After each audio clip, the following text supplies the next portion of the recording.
Well, everybody, welcome back to another video. I'm sorry that it's been so long since we've taken a look at a little radio. I don't know, I guess I've just been very busy lately, between automobiles, work, and women. So, yes, haven't really had time to get back into YouTube stuff, but here we are once again, I suppose. This is something that I picked up earlier today as of filming.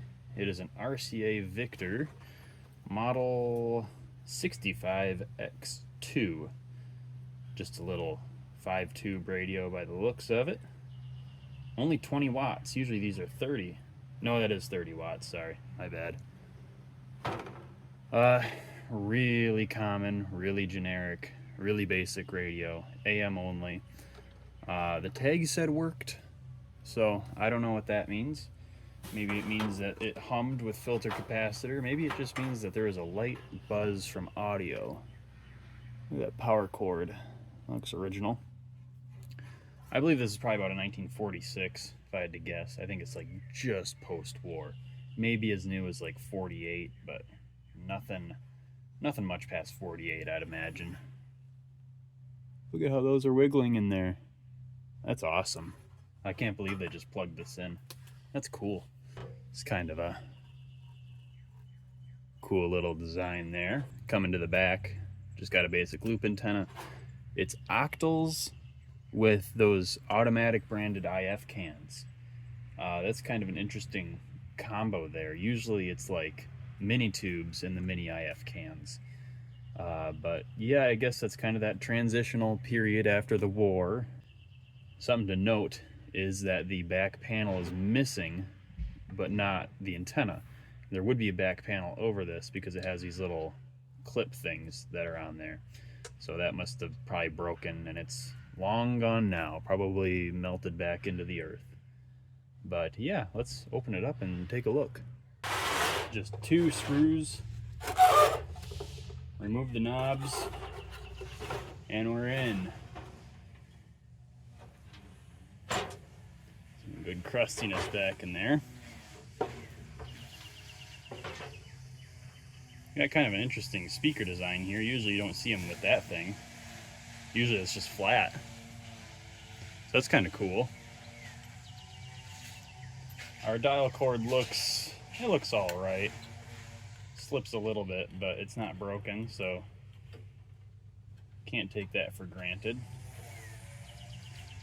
Loop antenna looks to be in good shape. We have a 2-11 here.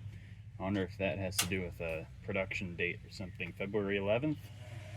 Somewhere around in there. We've got standard tube line up there. One of those, 2 of those, 3 of those are RCA branded tubes, so those might be originals. That would be kind of cool. Looks like not a whole lot of work has been done through here. It looks like maybe this has been replaced. This might be a dry electrolytic. Yeah, it is a dry electrolytic, so this might very well be good. Looks like it's just a 50 and a 30 at 150 volts. Really standard to replace if it needs to be changed. I have that on hand, and the rest of it is just regular old tube radio stuff. Nothing special. This would be a really good radio as a first project, just because it's really basic. There's not a whole lot going on here. It's easy to work on. There's lots of space. I mean, there's not a whole lot to go wrong here aside from those IF cans. Once you do a recap and alignment, I mean, there's really not much to this.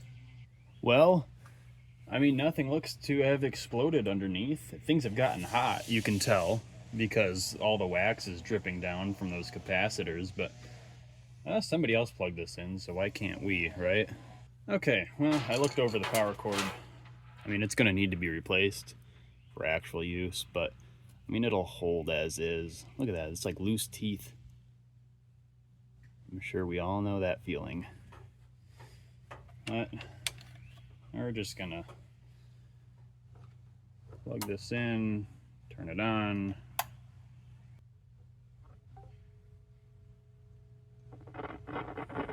Somebody's home. a problem with your pancreas called exocrine or EPI. My pancreas? How is EPI treated? A prescription My medicine like pancreas? Creon, pancrelipase, is used to treat people who can't digest food normally because their pancreas. Creon. Your bowel history of intestinal blockage or scarring or thickening of your bowel wall. If you are allergic to pork or if you have gout, my kidney bowel problems, wall. or worsening of pain and joints. Call your doctor if you have any unusual or severe gout. Win with this guy or favorite? Fire department says crews have removed sections of an exterior wall at the Boyle Heights cold storage facility to gain better access to fire areas. The towers of power.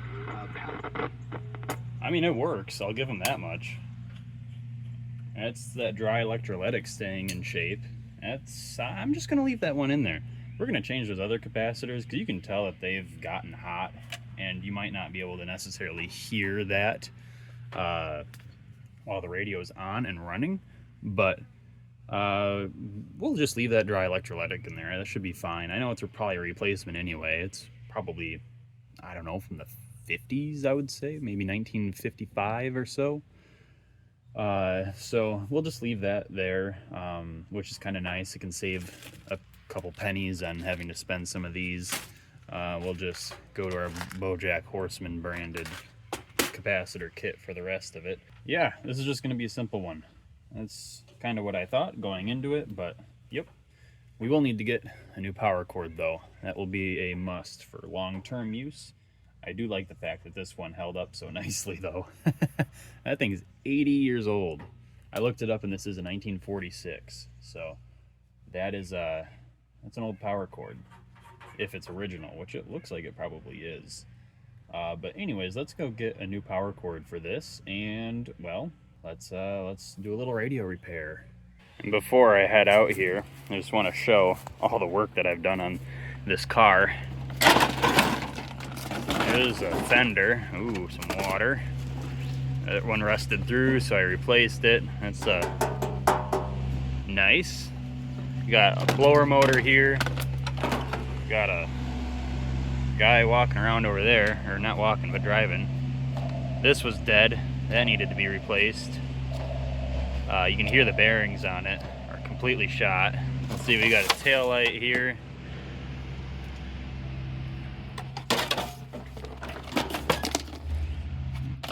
Big piece there. Whole bumper assembly.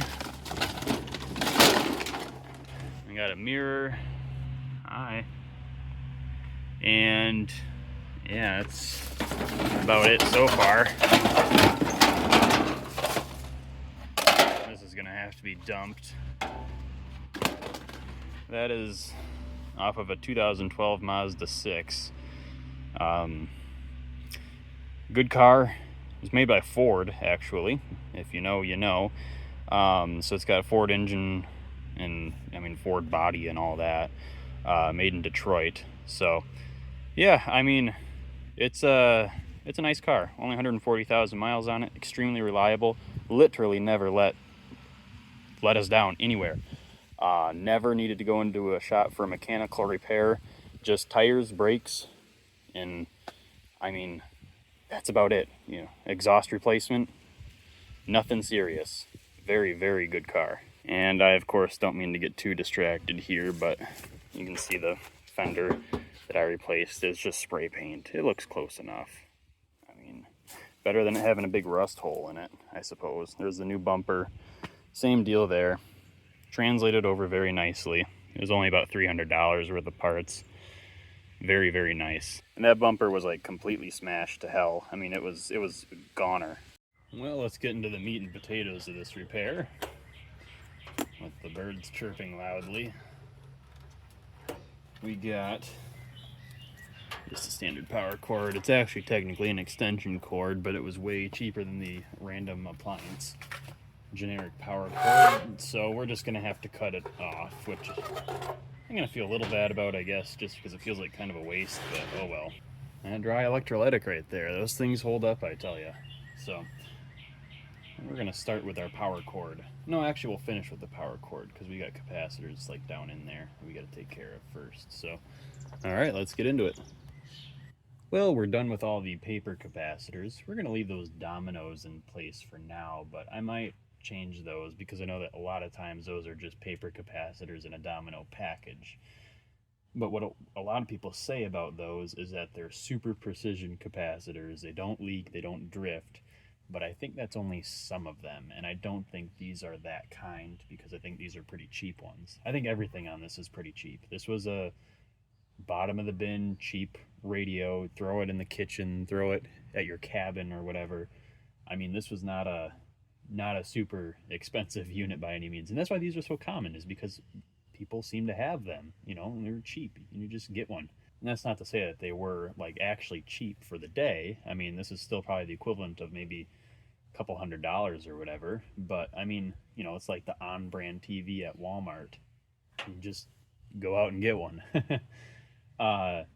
But yeah, no, I think we're pretty much wrapped up now. I just got to do the power cord, and then maybe we'll get around to those domino capacitors. That could probably wake it up quite a bit by changing those. They're kind of a struggle though because it's all color coded. They look like dominoes on the other side with all these colorful dots, and that's how you're supposed to read the values. I don't know why they just don't print them on, but whatever. It was 80 years ago. So yeah, I don't think we really work on a whole lot of RCA stuff on this channel. I just don't find it as much as I find Zenith stuff. I find Zenith stuff all the time.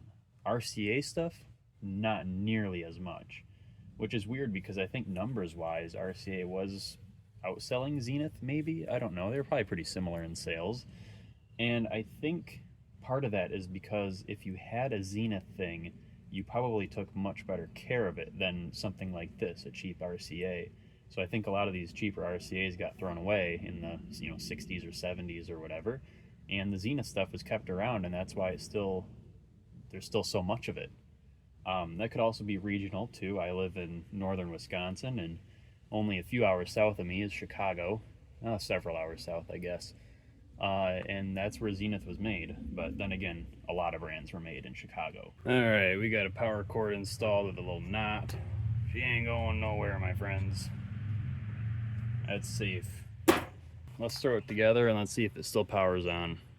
First, let's do a little bit of cleaning though, just because we got a lot of crumbs back there.